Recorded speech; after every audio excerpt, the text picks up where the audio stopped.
बंधुओं, बड़ौदा विधानसभा निर्वाचन क्षेत्र के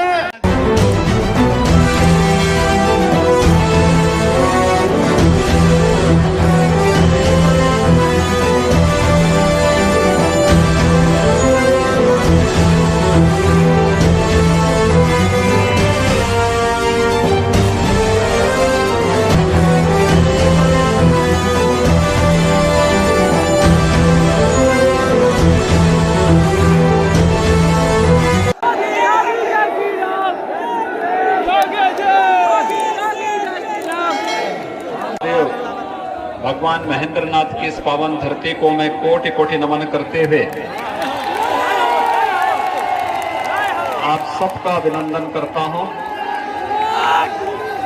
भाइयों बहनों, बिहार विधानसभा क्षेत्र विधानसभा का चुनाव दूसरे चरण में पहुंच चुका है। कल पहले चरण में 54% लोगों ने मतदान में भाग लिया। वैश्विक महामारी कोरोना के बावजूद बिहार की जनता जनार्दन का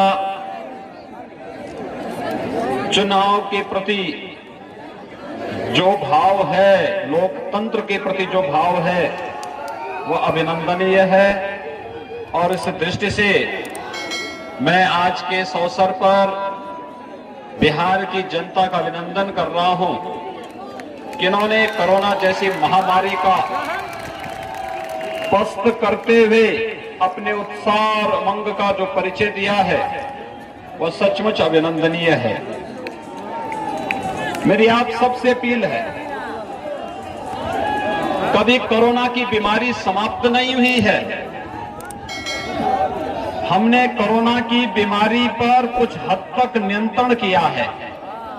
और भाइयों बहनों, जब तक बीमारी पूरी तरह समाप्त नहीं हो जाती है या जब तक वैक्सीन आपके जेब में नहीं आ जाता है, तब तक हमें प्रधानमंत्री मोदी जी की दो बातों को ध्यान में रखना होगा कि बीमारी के प्रति कभी भी असावधानी नहीं होनी चाहिए। बीमारी को कम करके नहीं आंकना चाहिए और बचाव ही वर्तमान में सर्वोत्तम उपाय है। और बचाव के लिए 2 गज की दूरी और मास्क जरूरी होना चाहिए।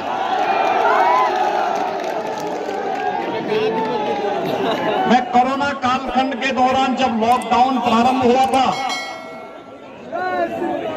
तो भाइयों बहनों, लॉकडाउन के दौरान मैंने इस बात को देखा, बड़ी मात्रा में महाराष्ट्र से, पंजाब से, दिल्ली से लगाई। 2019 में जब प्रधानमंत्री मोदी जी फिर से प्रधानमंत्री बने, तो प्रधानमंत्री बनने के बाद देश की जनता ने उन्हें जो समर्थन दिया, तो मोदी जी ने एक बात कही और उन्होंने कहा था कि पहले 5 वर्ष गरीबों के उत्थान के लिए, अगले 5 वर्ष देश के उत्थान के लिए। और प्रधानमंत्री बनने के बाद जो कदम उन्होंने उठाने प्रारंभ किए, पहला कदम था, याद करिए, 3 तलाक की कुप्रथा को सदैव के लिए समाप्त करना।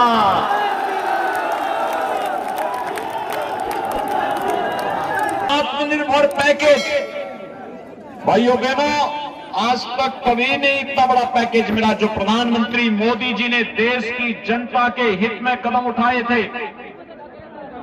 हर एक नौजवान के लिए रोजगार की व्यवस्था के लिए, हर एक के स्वावलंबन के लिए, भारत की अर्थव्यवस्था को फिर से एक नई ऊंचाइयों तक पहुंचाने के लिए जो कदम उठाए गए थे, वह अभिनंदनीय कदम है। और आज उसी का परिणाम है कि आपकी दृढ़ इच्छा शक्ति के सामने कोरोना परास्त हो रहा है, पस्त हो रहा है और भारत विजयी और मुद्रा में आगे बढ़ते हुए जा रहा है।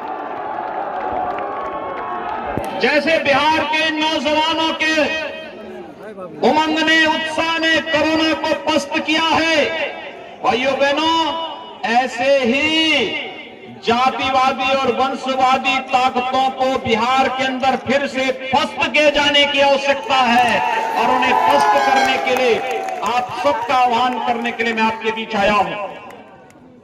हम सब जानते हैं आज से 15 वर्ष पहले बिहार के सामने अपनी पहचान को छुपाने की एक मजबूरी आ गई थी। पहचान का एक संकट खड़ा कर दिया था कुछ लोगों ने। कौन ये लोग थे?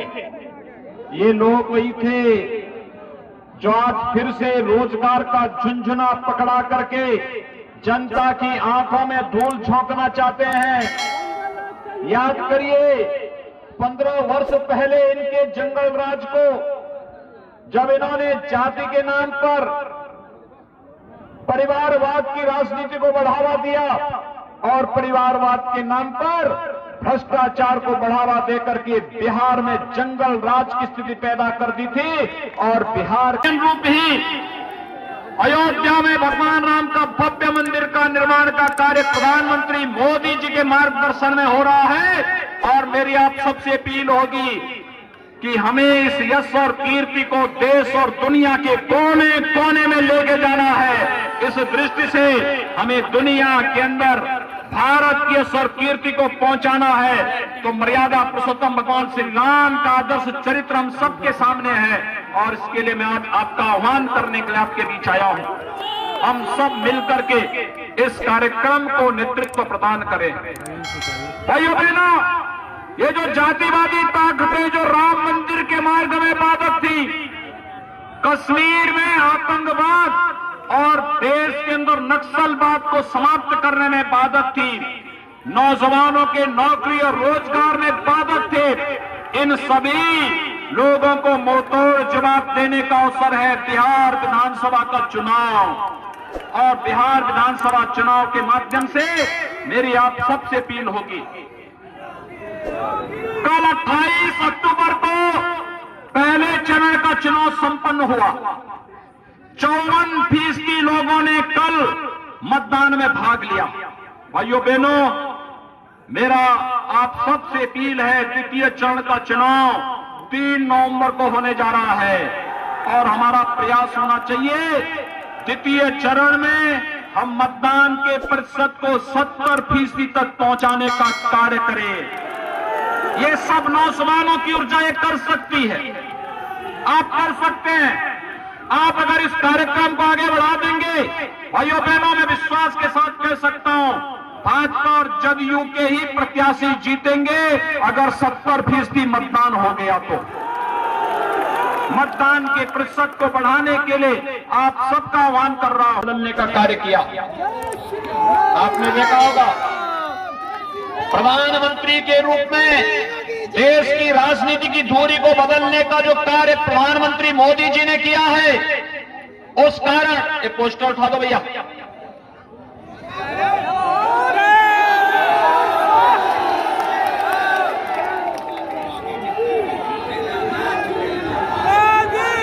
आपने देखा होगा 6 वर्ष पहले आपने देखा होगा 2004 से 2014 तक इस देश के अंदर कांग्रेस के नेतृत्व में यूपीए सरकार कार्य कर रही थी, तब राजद भी उनके साथ में था, ये कम्युनिस्ट भी उस समय इनके साथ में थे और तब इन्होंने नित्य नए घोटाले इनके सामने आते थे। कभी स्पेक्ट्रम घोटाला, कभी कोयला घोटाला, कभी कॉमनवेल्थ घोटाला, कहीं पर कोई अन्य घोटाला, और ये घोटालों पे घोटाले नए करते करते इन्होंने देश के सामने विश्वसनीयता का एक संकट खड़ा किया। ये वही लोग हैं, चाहे वो कांग्रेस हो चाहे वो राजद हो, इनमें केवल इनके लिए परिवार ही देश है, परिवार के बाहर नहीं सोच सकते और एक परिवार को लूट खसोट करने की खुली छूट मिले, इसके लिए इन्होंने पार्टियां गठित की हुई है। भाइयों बहनों, ये वही लोग हैं जो नारा लगाते थे